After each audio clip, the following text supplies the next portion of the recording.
Bueno muchachos, vamos a empezar entonces con la segunda sesión de las clases que les prometí que les iba a grabar. Ahora vamos a empezar a hablar de la demanda, entonces vamos a aprender a construir la demanda y para eso nos vamos a parar en el artículo 82 del Código General del Proceso. Entonces lo que vamos a hacer es, mientras yo voy explicando, vamos a ir leyendo cada uno de los numerales y ustedes entonces van haciendo la correlación entre los asuntos de los cuales yo les voy a hablar. Entonces el artículo 82 establece lo siguiente: requisitos de la demanda. Salvo disposición en contrario, la demanda con que se promueva todo proceso deberá reunir los siguientes requisitos. Son 11. Entonces vamos a ir explicando uno por uno y nos vamos a ir moviendo por todo el código porque cada numeral está relacionado con otros artículos de la legislación procesal. Entonces el primer requisito de la demanda es 1. La designación del juez a quien se dirija. Entonces lo primero que usted tiene que hacer cuando va a elaborar una demanda y le llega el cliente a su oficina con la historia es pensar a qué juez va dirigida la demanda, si a un juez civil municipal, si a un juez civil del circuito o si a un juez de familia, dependiendo de la naturaleza del asunto. Para eso usted tiene que utilizar todas las reglas de competencia que ya vimos en clase. Por eso no me voy a referir en este momento a este asunto porque ya lo vimos en su día en la materia y esto es el tema del taller que están haciendo durante esta semana. Entonces, ojo, súper importante, establecer el juez a quien se dirige es establecer la competencia. La competencia, ustedes ya saben, se determina por los 5 factores que existen: el factor naturaleza del asunto, el factor cuantía, el factor funcional, el factor territorial y aquel que nunca estudiamos porque en mi materia no se va a ver es el factor subjetivo, pero que en la vida real sí lo van a usar. Entonces, estos 5 factores los utilizan, establecen el juez y encabezan su demanda. O sea que fíjese que cuando usted esté elaborando la demanda, el primer renglón que va a aparecer en su escrito es señor juez, por ejemplo, civil municipal, Medellín, reparto, ¿cierto? Entonces, esto es lo que a usted le va a aparecer. Señor juez civil municipal, Medellín, reparto. Ese solo renglón amerita todo ese estudio de competencia que usted realizó durante las semanas anteriores. Entonces, súper importante, tenga en cuenta que esta competencia, esta designación del juez a quien se dirige el escrito es un presupuesto procesal. Usted se equivoca en ese renglón, en el primerito renglón de la demanda y automáticamente hay un vicio de nulidad. Entonces téngalo presente porque es muy importante. Sobre eso no me voy a referir más. Segundo numeral, se los leo. El nombre y domicilio de las partes y si no pueden comparecer por sí mismas, los de sus representantes legales. Se deberá indicar el número de identificación del demandante y de su representante y el de los demandados si se conoce. Tratándose de personas jurídicas o de patrimonios autónomos, será el número de identificación tributaria NIT. Este segundo numeral es muy importante. ¿Por qué? Porque este segundo numeral, 1, es pretensión procesal, o sea que este segundo numeral hace parte de los sujetos de la pretensión, así como el numeral primero, el del juez. Tanto numeral primero como numeral segundo constituyen el elemento subjetivo de la pretensión. Recuerde que la pretensión procesal tiene 3 elementos, el triángulo del cual hablábamos en clase: sujetos, objeto, causa. Los sujetos de la pretensión, ¿quiénes son? El demandante, el demandado y el juez. Fíjese entonces que el numeral primero y el numeral segundo del artículo 82 hace relación a este elemento subjetivo. Numeral primero, ¿quién procesa? El juez. Numeral segundo, hace relación en su primera parte, el primer renglón que dice el nombre y domicilio de las partes. Hasta ahí estamos hablando de los elementos demandante y demandados, elementos subjetivos de la pretensión, demandantes y demandados. Esto es partes procesales. ese primer renglón. Y ese primer renglón, además de ser pretensión procesal, constituye un requisito de validez, un presupuesto procesal denominado capacidad para ser parte. Recuerde que en la materia anterior su profesor le debió haber explicado, yo también se lo he dicho en clase durante estos meses, que la capacidad para ser parte es esa facultad que tiene el demandante y el demandado de ejercer derechos dentro del proceso. Esa facultad que una persona natural, una persona jurídica o un patrimonio autónomo tiene de ejercer derechos y obligaciones dentro de un proceso. En palabras resumidas, ¿qué es la capacidad para ser parte? La facultad de ser demandante y demandado. ¿Quién tiene esa capacidad? Todo el mundo, personas naturales, personas jurídicas y patrimonios autónomos.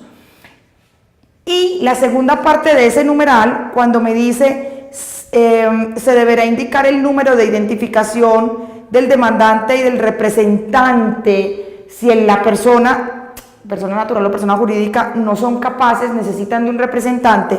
Esa segunda parte me está haciendo referencia al presupuesto procesal capacidad para obrar, capacidad para comparecer. Fíjese usted, y durante las clases yo les he dado muchos ejemplos con mis hijos. Por ejemplo, María, que tiene 13 años, va a demandar a su papá. Si va a demandar a su papá, ella sola no puede ir. ¿Tiene capacidad para ser parte? Claro, es una persona natural, es una niña que nació hace 13 años, por supuesto, ella tiene el derecho a ser demandante en un proceso, pero ¿tiene la capacidad para comparecer al proceso por sí misma? No, necesita de su mamá, que es la que ejerce la patria potestad, para demandar al papá. Es decir, que María no puede ir por sí misma al proceso, tiene que ir a través de su madre. No porque su mamá sea abogada, olvídese de que yo soy abogada, soy su mamá porque ejerzo la patria potestad. Entonces ella tiene que ir con la madre a demandar al papá. Esa posibilidad de acceder al proceso a través de un tercero, que en este caso sería la madre, es lo que se llama capacidad para obrar. Si María va sola al proceso y demanda a su papá, ¿se está violentando la capacidad para ser parte? No. ¿Se está violentando la capacidad para obrar? Sí. Entonces hay un vicio de nulidad y si se prueba y se declara, el juez debe determinar que hay un vicio de forma y ahí el proceso tiene un bache que hay que subsanar. ¿Listo? Este numeral segundo, capacidad para ser parte y capacidad para obrar, debe concordarse con el artículo 53 y siguientes del Código General del Proceso. Entonces, váyanse en este momento hasta el artículo 52 y 53, porque el artículo 53 me establece quién tiene la facultad de demandar y quién tiene la facultad de ser demandado. Y entonces dice: las personas naturales, las personas jurídicas y los patrimonios autónomos, lo mismo que les dije hace unos segundos. O sea que el artículo 53 se concuerda con la primera parte del numeral segundo del 82 y usted ahí sabe quién es el que es demandante o demandado en un proceso.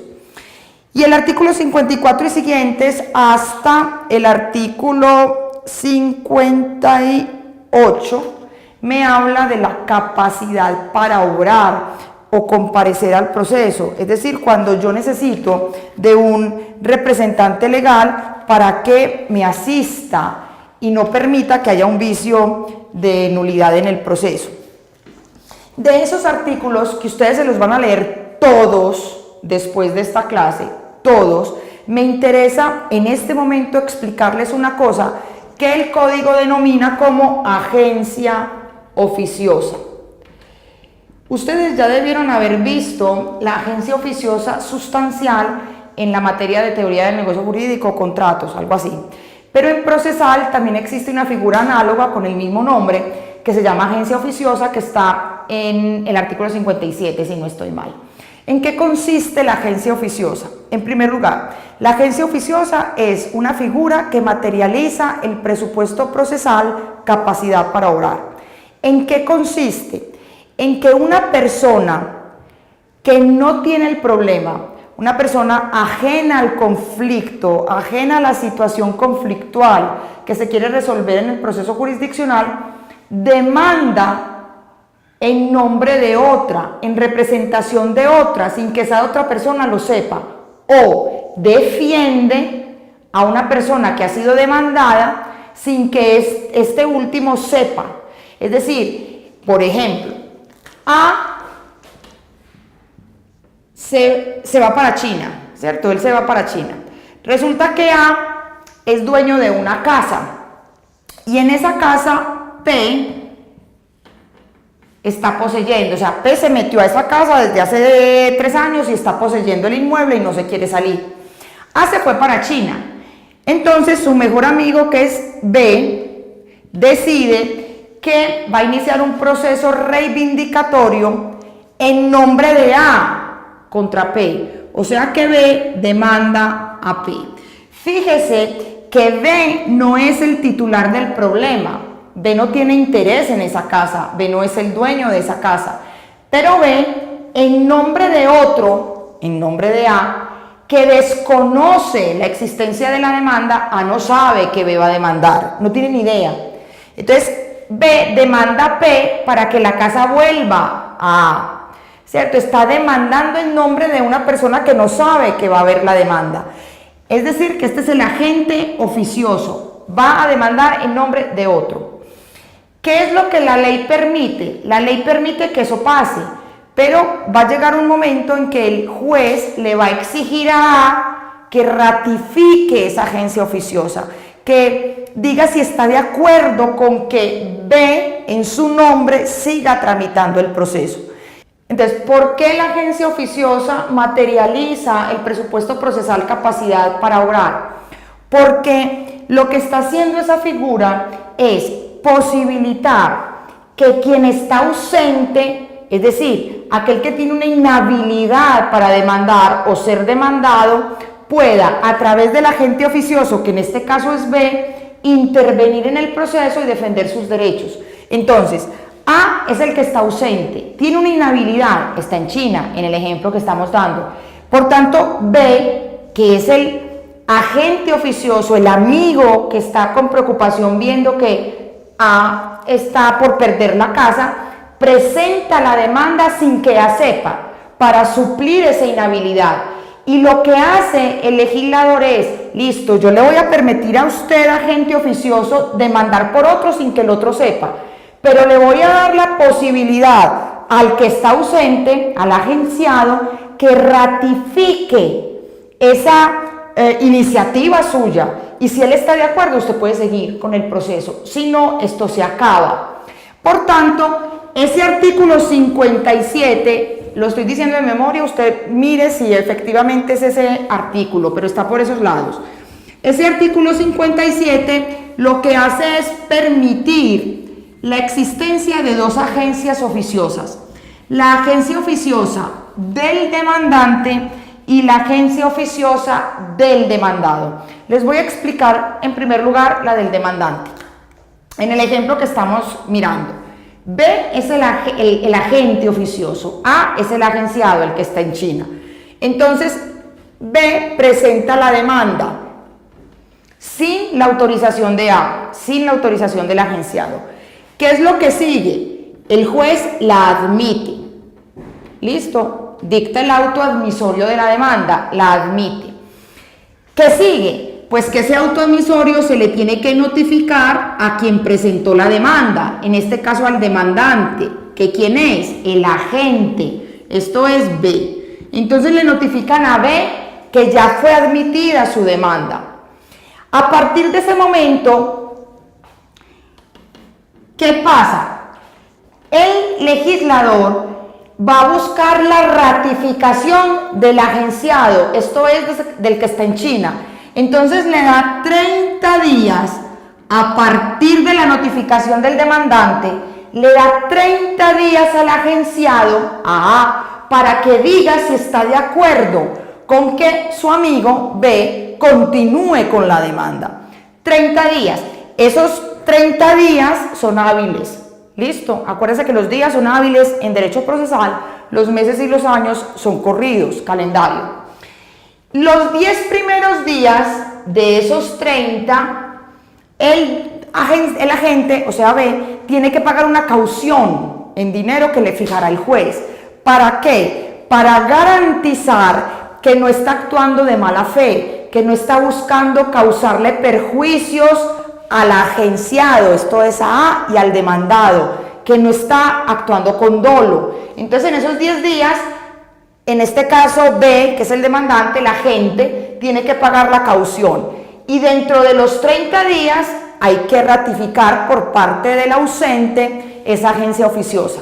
Ojo, si logramos ratificar, llamar a A para que ratifique. En estos 10 días, en estos primeros 10 días no hay que pagar la caución. ¿Listo? Solo se paga la caución si, digamos, la ratificación es posterior a los 10 días. ¿Qué pasa cuando terminan estos 30 días? Si no se logró ubicar al agenciado, si el agenciado no ratifica, entonces el proceso termina. El juez, ¿qué hace? Dicta un auto de terminación del proceso y condena en costas al agente. Se acaba el proceso, ¿ok? Es súper importante eso. Además, cuando se notifica al demandado, porque en estos 30 días ya se tuvo que haber notificado al demandado, la notificación hace que se suspenda el proceso hasta que se ratifique o hasta que no se ratifique. Si se ratifica, el proceso continúa común y corriente. Si no se ratifica, el proceso termina. ¿Listo? Esta es la agencia oficiosa del demandante. ¿Cómo funciona la agencia oficiosa del demandado? Funciona de la siguiente manera. Este es el proceso. Una persona demanda, suponga P demanda a Z. ¿Quién está en China? Z. ¿Listo? Z está en China. P demanda a Z, entonces P presenta la demanda. ¿Qué sigue? La admisión de la demanda. Perfecto.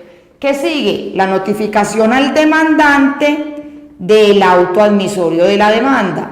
Del auto admisorio, ¿a quién? A P. Se le notifica.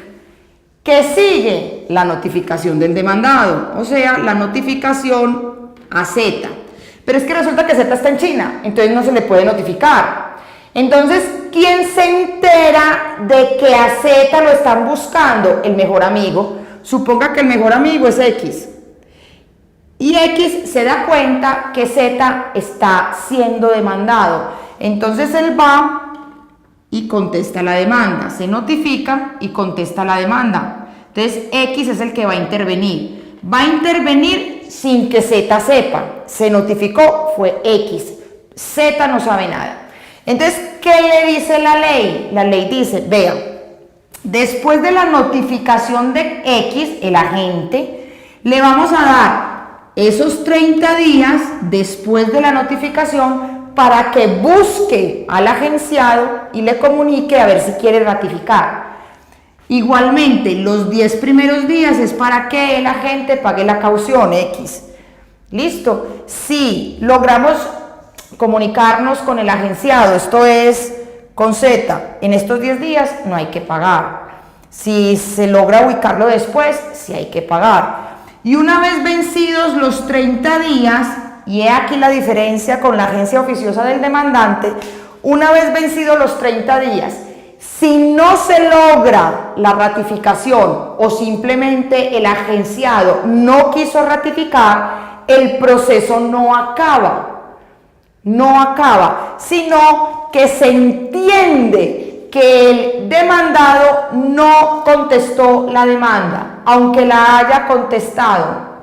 Es una sanción, es decir, aunque en el término de traslado el agente, es decir, X, haya contestado la demanda y se haya defendido, si el agenciado, esto es su amigo Z, no ratifica, se entiende que nunca se contestó, y eso es muy grave, porque como lo vamos a ver en días posteriores, si no se contesta la demanda, hay una sanción muy grave para el demandado. ¿Y cuál es la sanción? Que se va a entender por ciertos los hechos de la demanda, es decir, se le va a dar la razón al demandante, y eso es muy grave, gravísimo, porque es decir que ya perdió el demandado. Entonces, es muy importante tratar de encontrar al agenciado, esto es a Z, para que ratifique. ¿Listo? Entonces, estúdiense muy bien esto de la agencia oficiosa como una figura que desarrolla la capacidad para orar. Además de eso, la capacidad para orar también está desarrollada por aquellos representantes legales que representan a los incapaces.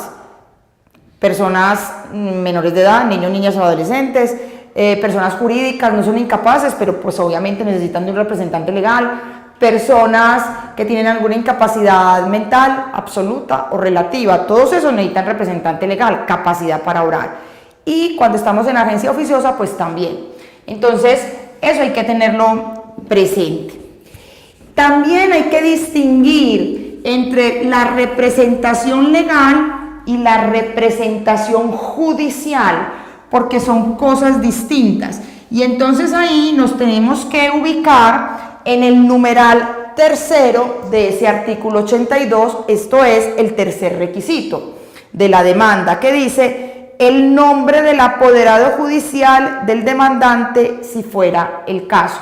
Es decir, que un requisito de la demanda es colocar el juez, es colocar el nombre completo con domicilio e identificación del demandante y el demandado, es colocar el nombre completo, el domicilio y la identificación del representante legal.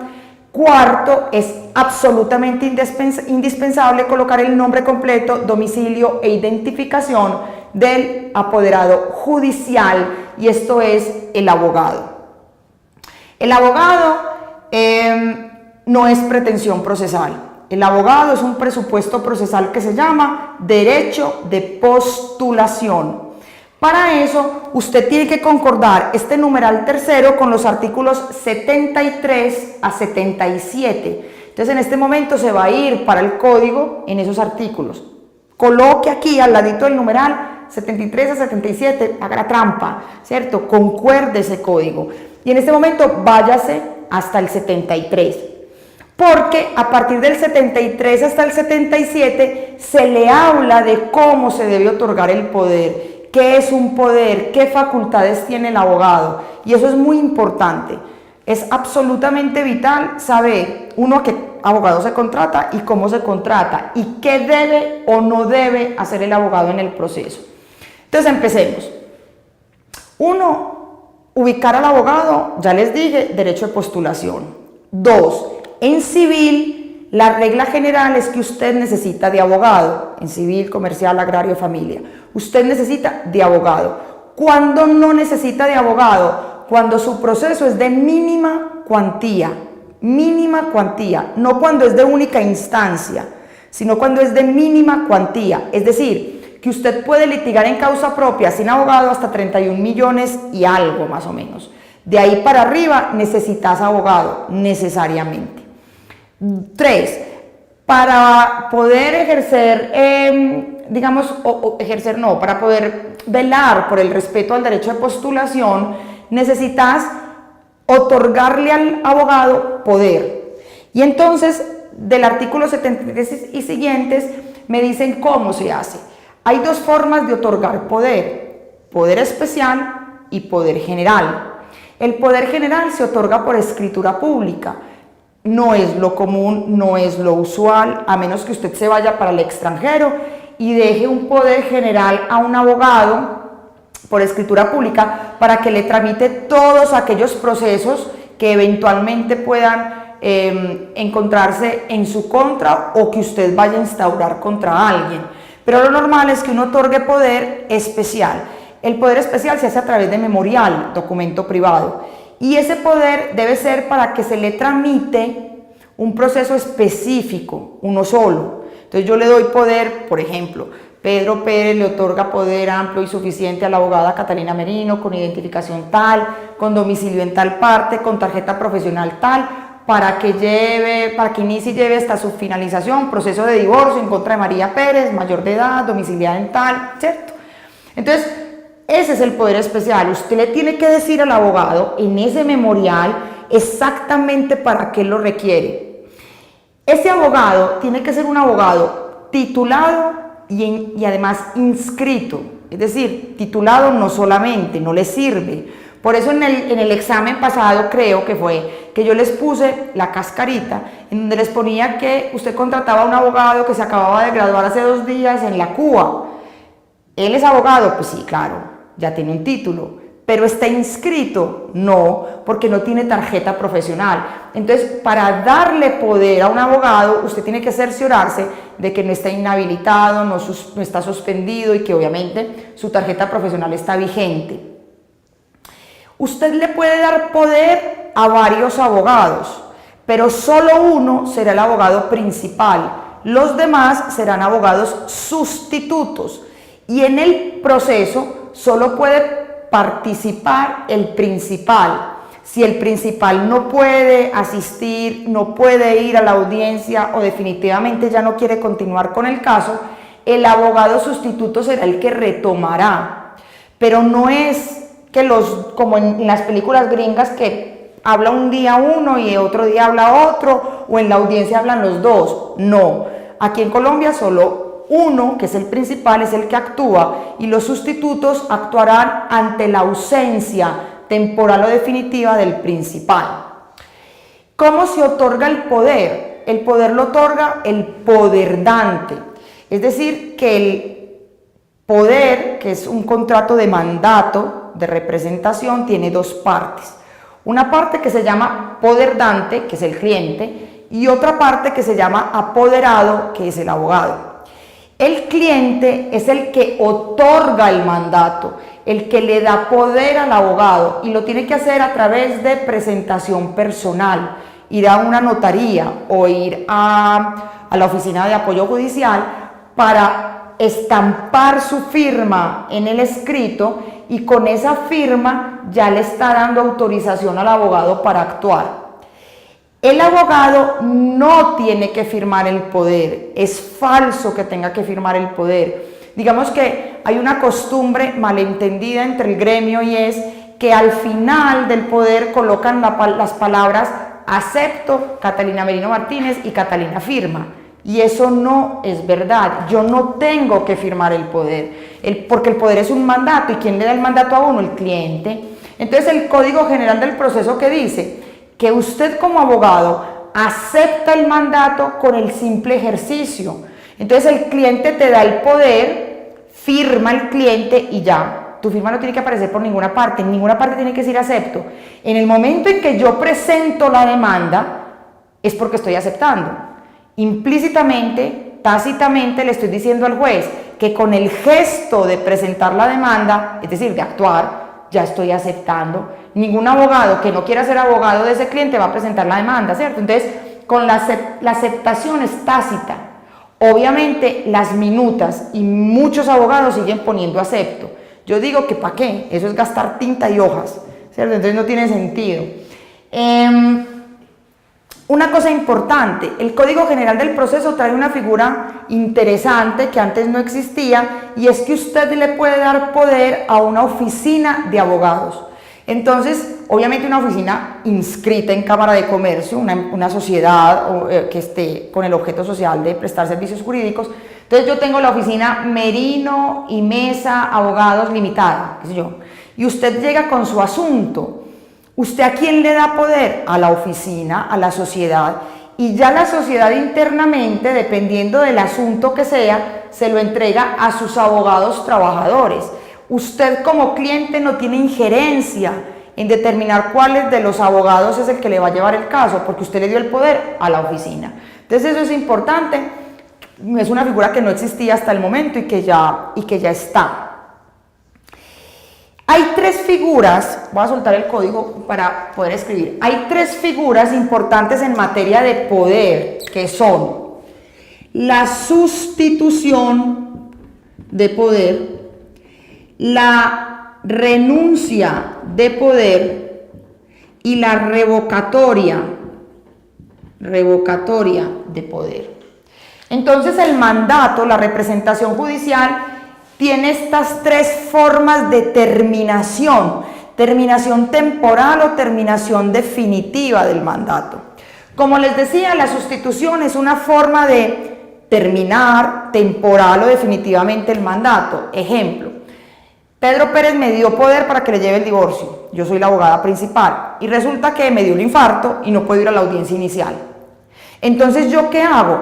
Le sustituyo a mi compañera de oficina para que vaya temporalmente como abogada principal a esa audiencia inicial. Le sustituí. En esa sustitución no entra Pedro Pérez. O sea, quien da la sustitución, el poder, soy yo. ¿Por qué? Porque cuando Pedro me dio poder como cliente a mí, me dio la facultad de sustituir. Entonces yo simplemente sustituyo en los mismos términos en que me dieron el poder inicialmente, sin hacer presentación personal, sin ir a notaría, sin ir a juzgado, simplemente con mi firma. Porque la ley le cree al abogado. Con la sola firma simple ya te están creyendo que vos sí sos abogado y que le estás sustituyendo al otro. Entonces por eso yo no tengo que hacer presentación personal. Pero es posible que haya una sustitución definitiva, esto es, ya no quiero seguir con el negocio, o me voy del país, o me enfermé definitivamente, yo qué sé. Entonces le sustituyo, le transfiero de manera definitiva el poder a un abogado, a otro, y ese abogado ya llevará hasta su culminación el proceso. Entonces esto es muy importante que lo tengan en cuenta. Claridad en esto.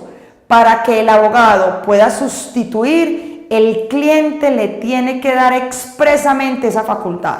Usted no puede sustituir si no le dieron esa orden. ¿Y dónde está la orden? En el poder inicial. Ahí tiene que aparecer, el abogado tiene las siguientes facultades, entre ellas sustituir. Si no dice, no puede sustituir, nunca. La renuncia. La renuncia es un asunto del abogado. El abogado normalmente, por incumplimiento del contrato de prestación de servicios del cliente, deja el caso. O sea, no me pagaron los honorarios, yo no sigo con el caso. El cliente no me está diciendo la verdad, yo no sigo con el caso. El cliente no me entrega la información a pesar de yo habérsela requerido muchas veces, yo no sigo con el caso, ¿cierto? Entonces hay un incumplimiento por parte del cliente del contrato de prestación de servicios. Por tanto, el abogado renuncia. ¿Cómo opera la renuncia? La renuncia tiene que hacerse a través de un memorial. Entonces usted hace un escrito que presenta en el juzgado, renunciando.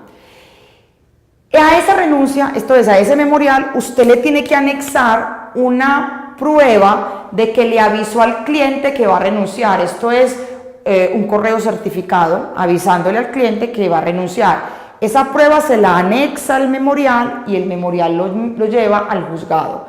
¿Cuándo se entiende que usted ya no es abogado? 5 días después de haber ingresado al memorial al juzgado.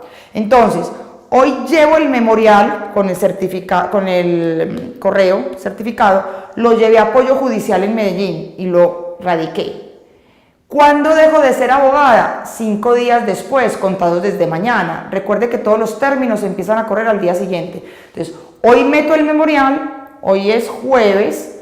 A partir de mañana, viernes, lunes, martes, miércoles, jueves, el jueves de la semana entrante, a las 5 de la tarde, se entiende que yo dejo de ser abogada. Por tanto, si este martes estaba programada una audiencia en ese proceso, yo tengo que ir, porque todavía soy abogada de ese proceso. Entonces es muy importante, si no voy me sancionan. Entonces ojo con eso de los términos. Contar esos 5 días es muy importante para el examen, muy importante. Revocatoria. La revocatoria es un asunto ya del cliente. El cliente es el que ya no quiere continuar con ese abogado. Normalmente es por incumplimiento del contrato de prestación de servicios por parte del abogado. Entonces el abogado no le informa, el abogado no está cumpliendo con los actos procesales, el abogado se le esconde, el abogado le robó la plata, yo qué sé, 1000 cosas que pueden hacer los abogados. Entonces, en ese sentido, el cliente lo que hace es presentarle un memorial al juez diciéndole que le revoca el poder, que le quita el poder al abogado. ¿Y cuándo se perfecciona esa revocatoria? Cuando entra el memorial. El abogado a quien le quitan el poder tiene 30 días después de que el juez admita esa revocatoria, tiene 30 días para pedirle a ese juez que le regule sus honorarios. Si pasados esos 30 días ese abogado no ha ido donde el juez a que le regule los honorarios, pues entonces se los tiene que pedir ya a un juez laboral. En esos 30 días a cualquier juez, al juez que lleva, por ejemplo, a un divorcio, entonces usted le pide al juez de familia, al que está tramitando el divorcio, que le regule los honorarios que no le han pagado. Si dejas pasar los 30 días, no es que perdás los honorarios, sino que se los pedís, se los cobrás al cliente a través del juez laboral, ¿listo? Después de los 30 días. Entonces esto es súper importante. ¿Qué más les cuento del poder? El poder tiene unas facultades del abogado que son implícitas, que están dentro del mismo mandato, que aunque el poder no tenga expresamente esas facultades, igual usted las tiene que hacer. Y hay otras que el cliente le tiene que autorizar expresamente. ¿Dónde están esas facultades? En el artículo, ya le voy a decir que lo encuentre. En el artículo 77, si no estoy mal, facultades del apoderado. Entonces, mira, dice, el poder para actuar en un proceso habilita al apoderado para recibir la notificación del auto admisorio de la demanda, prestar juramento estimatorio, confesar espontáneamente. Cualquier restricción sobre tales facultades se tendrá por no escrita. Miren ahí el legislador está estableciendo la ineficacia. Es decir, que si usted, el cliente, expresamente en el poder le dice, usted no puede confesar. Es como si uno dijera, hoy no puede hacerse de noche. Ineficaz. ¿Por qué? Pues porque se va a hacer de noche necesariamente. Igual, usted no puede confesar mentiras. ¿Por qué? Porque el código me está diciendo, si el abogado confiesa, confesó por el cliente, así el cliente no quiera de malas. ¿Por qué? Porque es una facultad implícita del poder. Lo mismo que, es que el cliente le pone en el poder, es que usted no puede recibir la notificación del auto admisorio de la demanda. Sí puedo, el código lo dice. O sea, es que aunque usted me limite, eso es ineficaz, no se puede cumplir. Por ejemplo, si seguimos leyendo, dice, el poder también habilita al apoderado para reconvenir y representar al poderdante en todo lo relacionado con la reconvención y la intervención de otras partes o de terceros. Entonces, a mí me dan poder para un divorcio. Yo estoy representando al demandado. Y resulta que me doy cuenta que puedo presentar una demanda de reconvención contra el demandante, lo puedo contrademandar. Yo no necesito autorización del cliente para eso. Es más, lo tengo que hacer, porque el abogado tiene que hacer todo aquello que esté en sus manos para el beneficio del cliente. Y si después el cliente se da cuenta que por negligencia mía, no por desconocimiento, sino por negligencia, yo no reconvine, me puede aventar al Consejo Superior de la Judicatura. Entonces, el cliente no me puede limitar esas facultades. Pero hay otras facultades que el mismo código dice que sí me las puede limitar y que para yo poderlas hacer tiene que haber autorización expresa. Y entonces, por ejemplo, para desistir, para transigir, para allanarme, para conciliar, todo eso son formas de disponer del derecho litigioso. ¿Yo cómo voy a conciliar por la parte? Yo no puedo, porque la parte es la que tiene el problema, es la que está inmersa en el conflicto. ¿Yo cómo voy a decirle a la contraparte de mi cliente, sí, el cliente mío le va a pagar 5 millones de pesos? Es que si yo no, o sea, si el cliente mío no tiene esa capacidad, ¿yo cómo le voy a imponer, cierto, esa obligación? Eso tiene que ser concertado entre ellos dos. Yo sí le doy una asesoría, pero yo no le puedo imponer, yo no puedo desistir. Si el demandante quiere irse hasta el final, ¿quién soy yo para decirle que terminemos antes? O sea, no, yo lo aconsejo y si él no me sigue el consejo, pues bueno, yo intenté, pero no le puedo imponer. Entonces el código aquí me establece eso no lo voy a dejar, muy nítido. Por ejemplo, la facultad de recibir platas, recibir. Entonces normalmente las minutas de los poderes tienen eso. El abogado queda autorizado a desistir, conciliar, confesar, recibir. Normalmente las minutas traen eso. Yo no acostumbro ponerlo porque eso es meterse en un problema. Recibir es si hay que entregarle dineros al demandado o al demandante, a tu cliente, el abogado puede recibir esas platas y muchos abogados se pierden con la plata, ¿cierto? Y ahí es cuando uno se mete en líos. Entonces yo prefiero que si hay que recibir algún dinero, pues que lo reciba el cliente. Y así evitamos malentendidos o cosas que de pronto no lleven pues como a buen término la relación, pero que sepan que la facultad de recibir también dineros es una facultad que debe estar expresa y autorizada por el cliente, que eso no es una facultad íncita de la representación. ¿Listo? Bien. Y finalmente, que se me acaba de venir a la cabeza, una cosa importante del poder que lo van a leer en el 73 es que el poder se puede otorgar a través de firma electrónica y de la palabra exacta que trae el código es firma digital, firma digital. ¿Y por qué? Porque estamos en este momento en un proceso judicial que está supuestamente adscrito al sistema de justicia digital. El Código General del Proceso trata, obviamente eso es, en este momento es absolutamente imposible en Colombia, pues no tenemos la forma, pero digamos que a futuro lo que se busca es que los procesos sean todos digitales, que no haya que ir a juzgados ni audiencias, que todo sea digitalmente. Digamos que en las grandes ciudades eso quizás sea posible en algún momento, pero dígame en un pueblito hoy, donde ni siquiera hay forma de grabar las audiencias, o sea, es una cosa de locos, pero el código dice que se puede. Entonces, aquí hay una contradicción del legislador, porque ese mismo artículo dice que el cliente, tiene que otorgar el poder haciendo presentación personal, y ya les dije que es en notaría o en juzgado.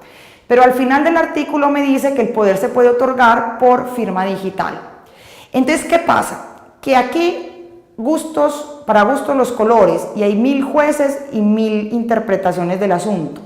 Entonces, hay una posición laxa, muy progresista, pero minoritaria, y hay una interpretación muy exegética, muy positivista, que es la mayoritaria.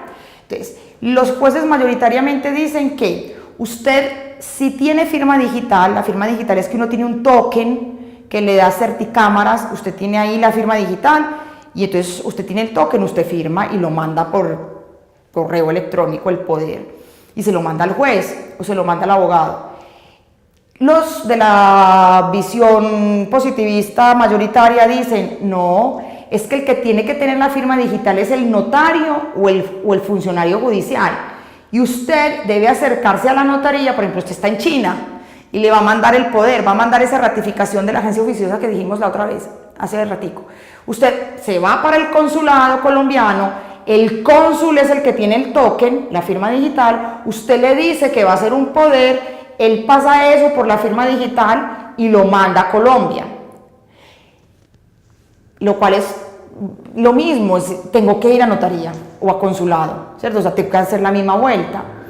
En cambio, los progresistas, y yo creo que esa es la correcta, si tenemos una mente amplia, porque todo hay que interpretarse así, es, hombre, si a mí me están autorizando con firma digital y yo, Catalina Merino, que soy la cliente que está en China, tengo el token, tengo la firma digital, ¿qué problema es firmar el poder desde mi casa con la firma digital y mandarlo al juzgado mismo o al abogado? Pues es que no tiene sentido, no estamos pues en la era digital y en la era del plan de justicia. No, lo que queremos entonces es obstaculizar la administración de justicia. Me parece que es una exageración. Si yo tengo el token, déjeme, es que el código ya me está autorizando. Entonces no ponga trabas donde no las hay. Además, por una cosa, bueno, ya me olvidó la cosa muy sencilla, porque yo me acuerdo y se las digo, pero el punto es que tenemos que agilizar los trámites, sobre todo en una justicia que está tan absolutamente colapsada, y yo creo que esta sería una buena forma. Lo que pasa es que los abogados y los jueces todavía tienen el pensamiento de la legislación anterior, de la escrituriedad, y no piensan que esto hay que agilizar. Entonces yo creo que las nuevas generaciones tienen pues como ese reto. Eso en lo que tiene que ver con el poder, es decir, con el numeral tercero del artículo 82. Mire que aunque me fui para el artículo 73, todavía estoy en el 82, estamos analizando la demanda. De tal suerte que ya hemos visto el numeral 1, el numeral 2, el numeral 3 y nos vamos a parar en el 4. El numeral 4 me habla de las peticiones y me dice que las peticiones deben ser, textualmente me dice, lo que se pretende expresado con precisión y claridad. Entonces me establece que lo que usted va a pedir, el divorcio, la resolución, la servidumbre, los alimentos, yo qué sé, la simulación, lo que sea, lo que usted va a pedir tiene que ser absolutamente claro, absolutamente coherente, para que no haya luego malas interpretaciones por parte del juez. Y en ese sentido, entonces, lo que me está diciendo el numeral cuarto es pretensión procesal. El numeral cuarto es el objeto de la pretensión, el petitum. Y para que eso sea claro, para que eso sea coherente, entonces usted tiene que utilizar las reglas del artículo 88. El artículo 88 me establece la acumulación de pretensiones. ¿Cómo debemos acumular? Porque normalmente en una demanda usted introduce varias peticiones. Usted no solamente pide divorcio, usted pide divorcio más alimentos. Usted no solamente pide el pago, la restitución del bien inmueble arrendado, no, usted pide la restitución y el pago de perjuicios o las mejoras o los frutos, ¿cierto? Usted siempre acumula. Entonces, hay unas reglas que te van a permitir saber si en una misma demanda puedes acumular varias pretensiones o si tenés que presentar demandas distintas. Y para eso nos guiamos por las reglas del artículo 88, que son 4, que son: todas las pretensiones tienen que ser tramitadas por el mismo juez. 1. 2. Todas las pretensiones tienen que tener el mismo procedimiento. 3. Todas las pretensiones no pueden ser contradictorias. Entonces, no contradicción. Y 4, las pretensiones tienen que ser conexas. Entonces, mismo juez. No voy a volver sobre eso porque es hablar sobre competencia. Entonces usted tiene las varias pretensiones.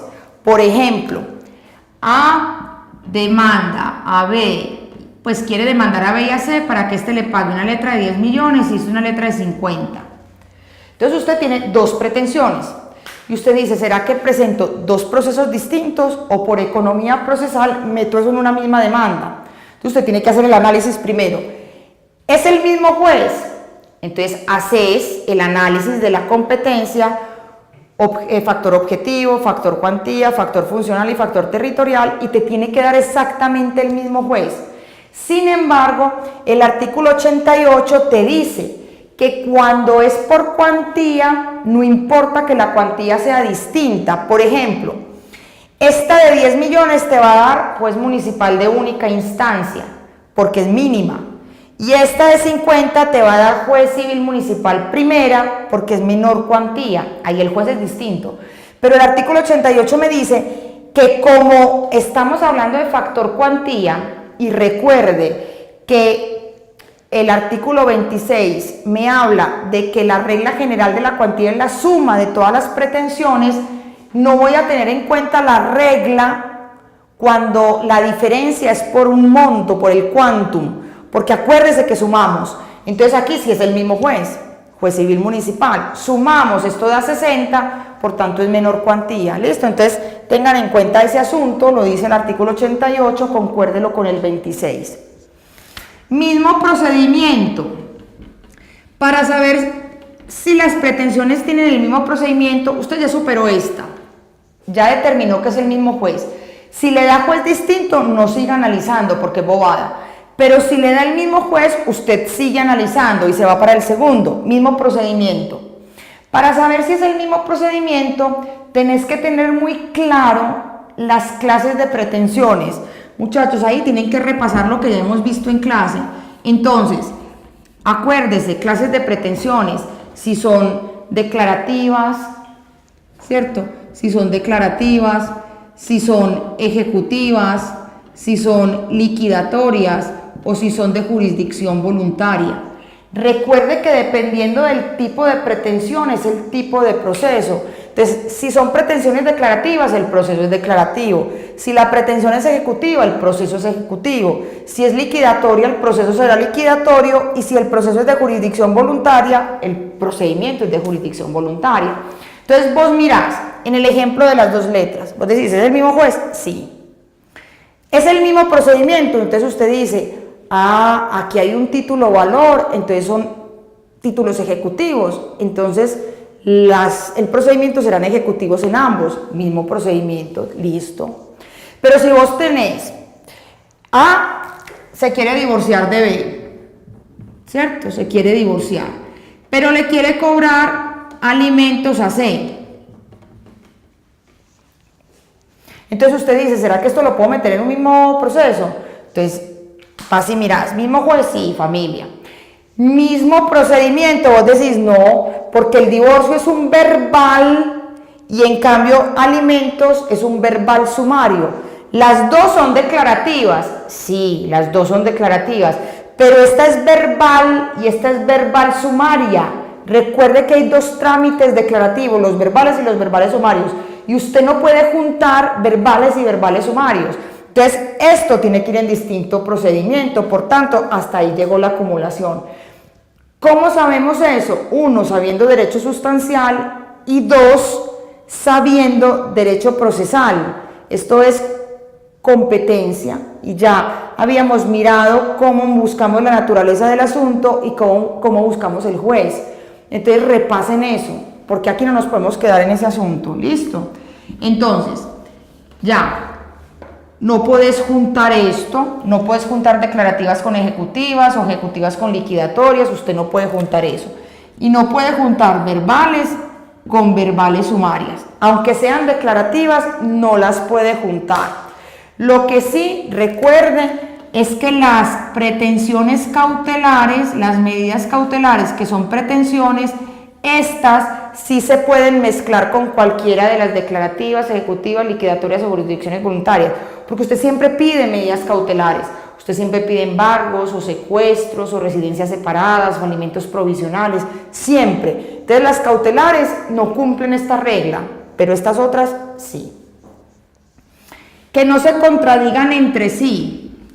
Entonces, muchachos, ahí tienen que recordar lo que les enseñaron en teoría general del proceso, y es las clases de acumulación de pretensiones. Recuerden que hay varias clases de acumulación. Entonces tenemos la acumulación simple, que también se llama concurrente, o que también se llama principal. Entonces, ¿esa acumulación qué es? Es que las varias pretensiones que yo quiero acumular, las varias pretensiones son independientes entre sí y por tanto el juez las tiene que estudiar todas en la sentencia. Entonces, por ejemplo, A va a demandar a B y a C por las letras de cambio, esta de 10 millones y esta de 5. Entonces, suponga, ya analizamos el mismo juez, sí, mismo procedimiento, sí, son ejecutivas. Pero resulta que vas a mirar si se contradicen y vos decís, son pretensiones autónomas. Y usted dice, sí, ¿por qué? Porque ¿qué tiene que ver la letra de 10 millones con la letra de 5? Nada. Son dos contratos de mutuo diferentes, dos letras de cambio distintas, dos deudores distintos, ninguna depende de ninguna. Entonces el juez tiene que estudiar las dos pretensiones en la sentencia. Tenga en cuenta una cosa es estudiar la pretensión y otra cosa es estimar la pretensión. Estudiar la pretensión es simplemente mirar si procede o no procede, y el juez siempre la tiene que estudiar. Cuando es acumulación principal, siempre. Estimar es darle la razón a uno o a otro, y eso va a depender de la prueba. ¿Listo? Bien. Acumulación reconvencional. que también se llama contrademanda,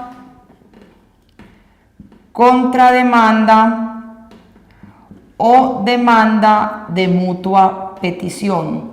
Demanda de mutua petición. Reconvención o acumulación reconvencional, contrademanda o demanda de mutua petición. ¿En qué consiste esta? Consiste en que en el traslado de la demanda, el demandado ataca con una demanda al demandante, contrademanda. Entonces, por ejemplo, A demanda a B en divorcio. Y resulta que cuando le notifican a B, B dice, pero es que yo no le he sido infiel, A me pegó. Entonces, ¿qué es lo que hace B?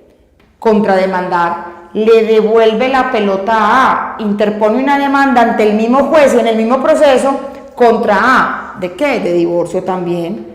Entonces, fíjense que ahí el juez tiene dos demandas en su poder, donde los roles son distintos. En la primera pretensión, A es el demandante, B es el demandado.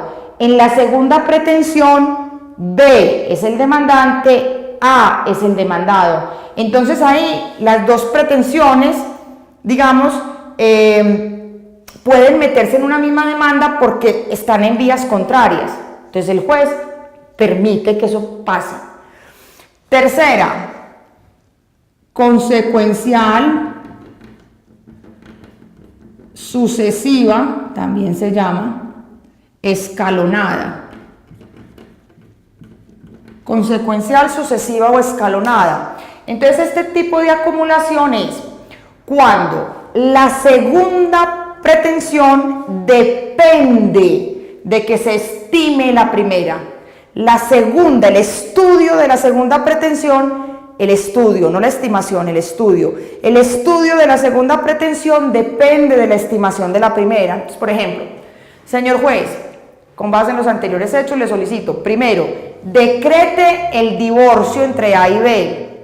Segundo, como consecuencia de la anterior declaración, condene a B a alimentos por ser cónyuge culpable. Entonces, mira, para que el juez entre a estudiar si proceden o no los alimentos, primero tuvo que haber decretado el divorcio, porque si no decreta el divorcio, por sustracción de materia no me da los alimentos, ¿cierto? Por eso se llama escalonada, es como el dominó, tiramos la primera fichita y se van el resto.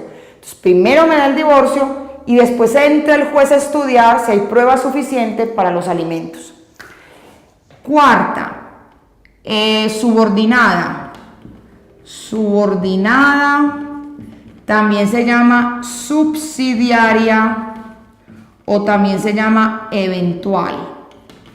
Entonces aquí, fíjense que en estas tres primeras no hay contradicción, no se contradicen. Pero en esta última sí, las dos pretensiones son absolutamente contradictorias, son como agua y aceite. Entonces yo le pido simulación del contrato de compraventa y le pido nulidad del contrato de compraventa. Son dos cosas contrarias porque la simulación es inexistencia de contrato, nunca hubo voluntad de vender nada. En cambio, en la nulidad, si hubo contrato, lo que pasa es que está viciado.